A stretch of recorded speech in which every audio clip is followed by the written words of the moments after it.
आप अच्छी तरह समझ सकते हैं इसका सीधा फायदा किसको मिलने वाला है। लेकिन मुझे पूरा यकीन है इनकी आंखों में जब मैं देखता हूं तो इनकी आंखों के अंदर मुझे पतंग उड़ता हुआ नजर दिखाई देता है। उसके यकीन मानिए ये वो बस्ती है, ये वो इलाका है जहां पर जब भी हम आते हैं तो हमें एक हिम्मत मिलती है, एक ताकत मिलती है। मैं तमाम उलमाए किराम, इस इलाके के बुजुर्गों, मेरी और माँ और बहनों से मैं ये इल्तिजा करना चाहता हूं, ये बहुत बड़ा पॉकेट, बहुत बड़ा बेल्ट है हमारे लिए। हो सकता है कि कल जब नतीजे आएंगे 23 तारीख के दिन, जीत और हार का फैसला नारेगांव की यह आवाम तय करने वाली है।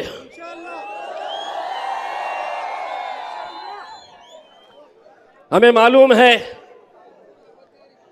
कि अगले कुछ दिनों के अंदर कैसी कैसी साजिशें और रची जाने वाली है। मैं खास तौर से यहां के नौजवानों से यह अपील करना चाहता हूं, मैं ये अपील करना चाहता हूं कि अगले कुछ दिनों के अंदर आपको चौकन्ना रहना है। इसलिए चौकन्ना रहना है कि अगर कोई लड़का अगर किसी के घर में जा रहा है ये बोलकर कि मुझे इलेक्शन कार्ड दो, आपका आधार कार्ड दो, ये इलेक्शन कार्ड, आधार कार्ड आपके घरों से कलेक्ट किया जाएगा। इलेक्शन से एक रात पहले आपके उंगली पर स्याही लगाई जाएगी और उसके बदले में आपकी कीमत तय की जाएगी कि एक वोट के बदले में हम 300 रुपये देंगे, 500 रुपये देंगे, 600 रुपये देंगे। ये ऐसे हथकंडे लोकसभा के इलेक्शन के अंदर भारतीय जनता पार्टी ने, शिवसेना ने सरकारी मशीनरी का इस्तेमाल करते हुए ये सब हथकंडे अपनाए थे। हम एक बार गिर चुके हैं, अब अगर खड़े हैं तो अच्छे अच्छों को गिराने के लिए खड़े हुए हैं हम। एक बात समझ लो, गलती से भी अगर कोई ऐसी गलती करने के लिए नारेगांव के अंदर आएगा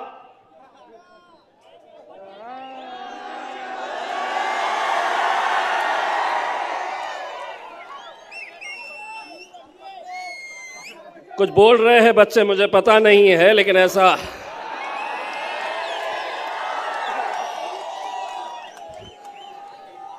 अंधी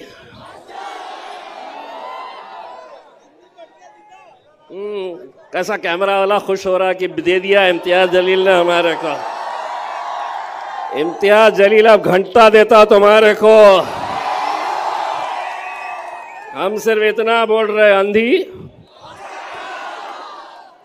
आज इतना खौफ, इतना डर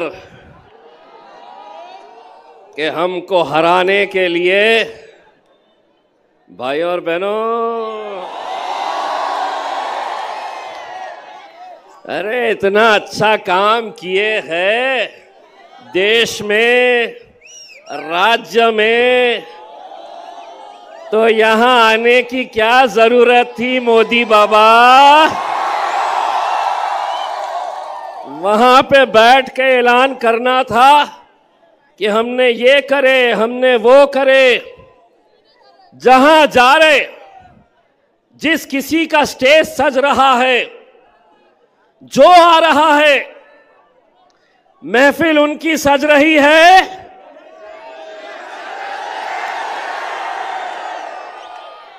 चर्चा बड़े पप्पा।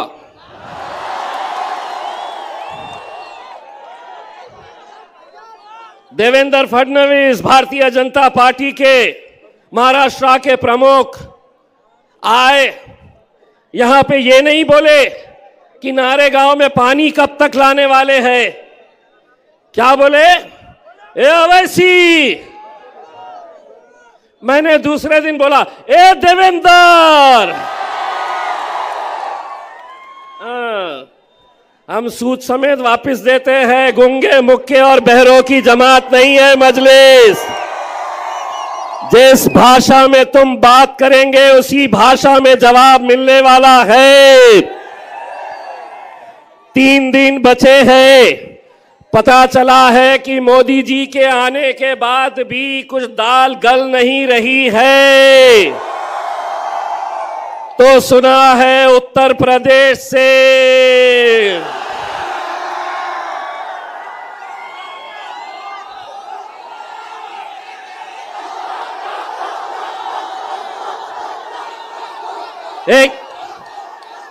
टकले को टकला नहीं बोलते। गलत है ये आप लोगों का, बहुत गलत है, बहुत गलत है आप लोगों का। कैसा बोलते हैं आप लोग टकले को टकला?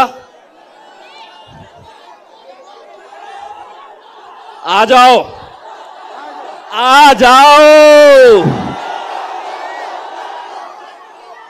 मेरे सैया। बगैर गाड़ियां लगाए, बगैर 300 और 500 रुपये दिए, सिर्फ इतनी पब्लिक जमा करके बताओ तो हम मान जाएंगे।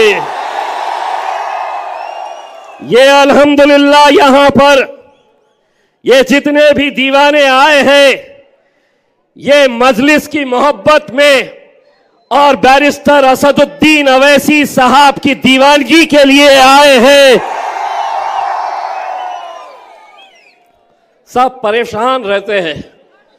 बोले यार तुम्हारी सभाओं में इतनी पब्लिक आती कहां से है?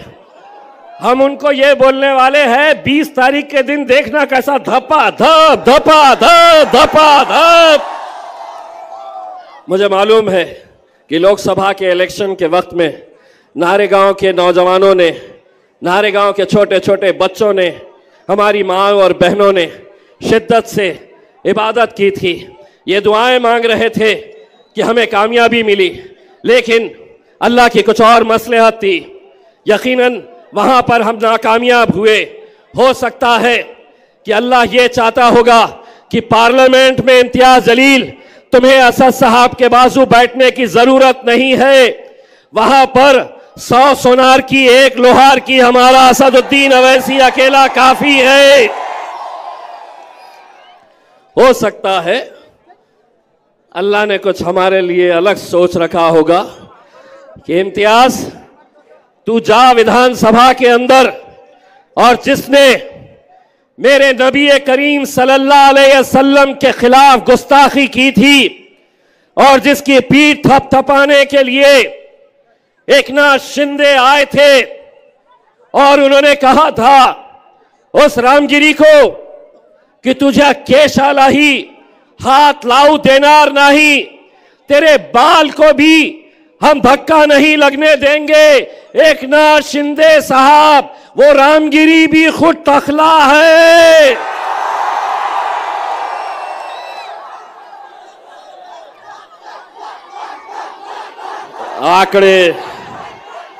आंकड़े मायने नहीं रखते हैं।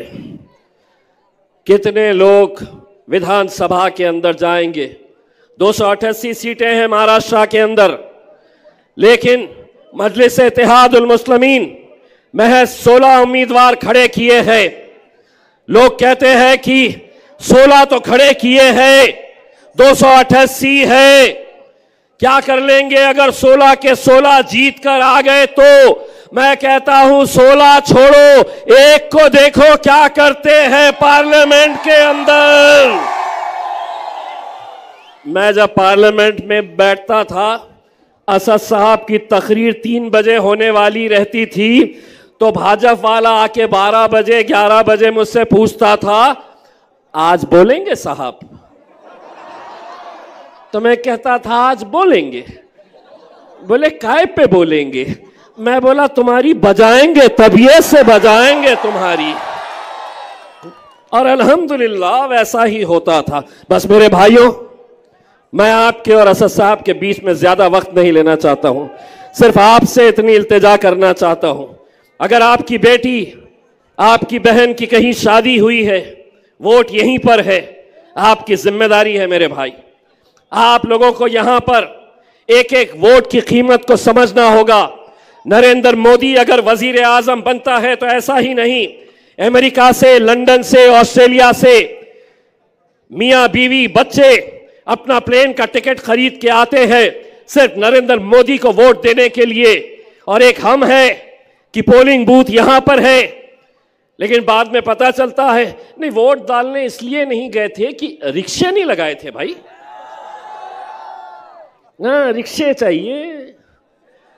नानखलिए की दावत भीड़ बाईपास पे है तो वहां चले जाएंगे, लेकिन यहां पे रिक्शे नहीं लगाए थे।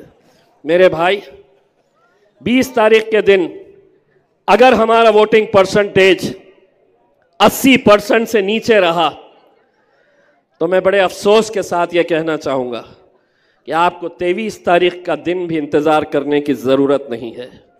जीत और हार का फैसला 20 तारीख के दिन ही हो जाएगा अगर हमारे अपने इलाकों में 80% से कम का वोटिंग परसेंटेज रहा। और अगर 80% के ऊपर तुमने हासिल कर लिए, 23 तारीख का इंतजार नहीं, 20 तारीख के दिन ही इंशाअल्लाह जश्न मनाया जाएगा। 20 तारीख के शाम ही इस शहर के अंदर एक नारा गूंजेगा, नारे तकबीर, नारे तकबीर। बहुत बहुत शुक्रिया।